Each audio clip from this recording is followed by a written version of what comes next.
আসসালামু আলাইকুম ওয়া রাহমাতুল্লাহ। প্রিয় দিনী ভাই ও বোনেরা, আশা করি আপনারা সকলে ভালো আছেন। আল্লাহর অশেষ মেহেরবানিতে আমিও ভালো আছি। আজকের ভিডিওতে আমি সূরা আনফালের 65 আয়াত থেকে 70 আয়াত পর্যন্ত বাংলা অনুবাদ সহ ধীরে ধীরে তেলাওয়াত করব ইনশাআল্লাহ।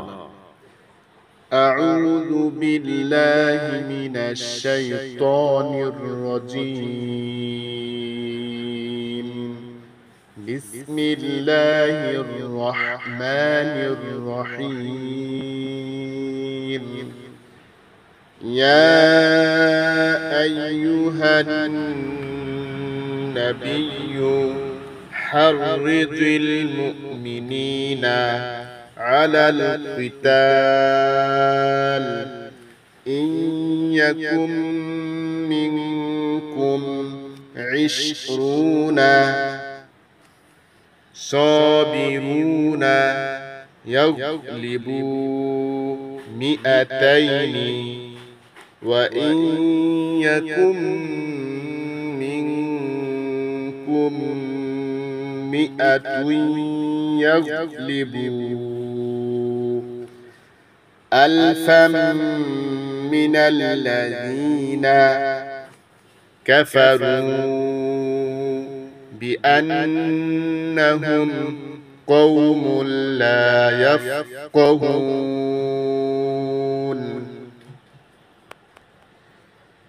হে নবী, মুমিনদেরকে যুদ্ধের জন্য উৎসাহ দিন। যদি তোমাদের মধ্যে 20 জন ধৈর্যশীল লোক থাকে, তাহলে তারা 200 জনের উপর জয়ী হবে, এবং যদি এমন 100 লোক থাকে, তাহলে তারা 1000 কাফিরের উপর বিজয়ী হবে। কারণ ওরা এমন লোক যাদের বোধ শক্তি নেই।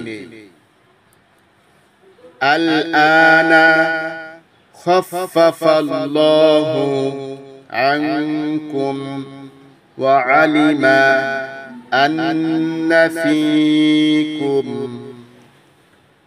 ضعفا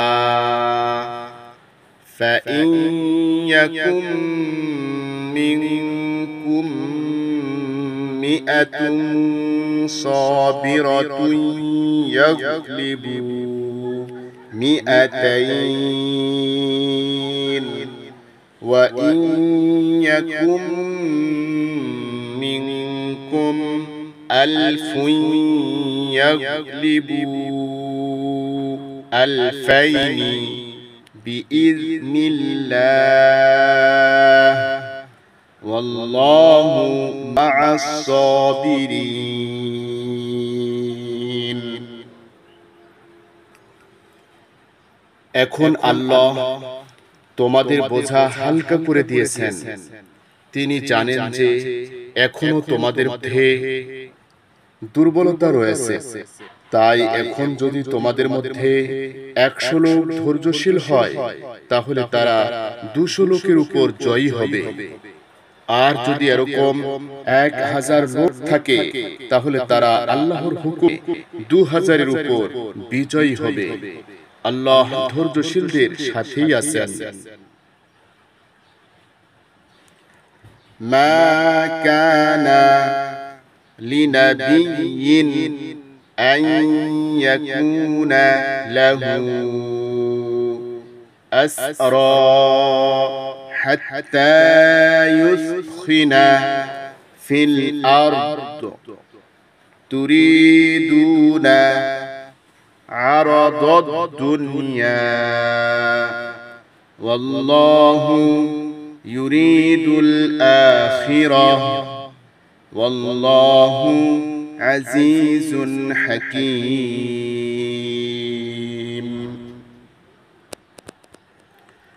শত্রুদেরকে ময়দানে পুরোপুরি পরাজিত না করা পর্যন্ত তাদের বন্দী করে রাখা কোনো নবীর জন্য উচিত নয়। তোমরা দুনিয়ার ফায়দা চাও, অথচ আল্লাহর সামনে রয়েছে আখিরাত।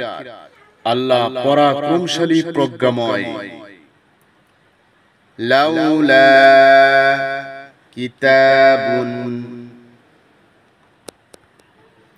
লাউলা কিতাবুম মিনাল্লাহি সাবাকা লামাসসাকুম ফীমা আখাযতুম আযাবুন আযীম।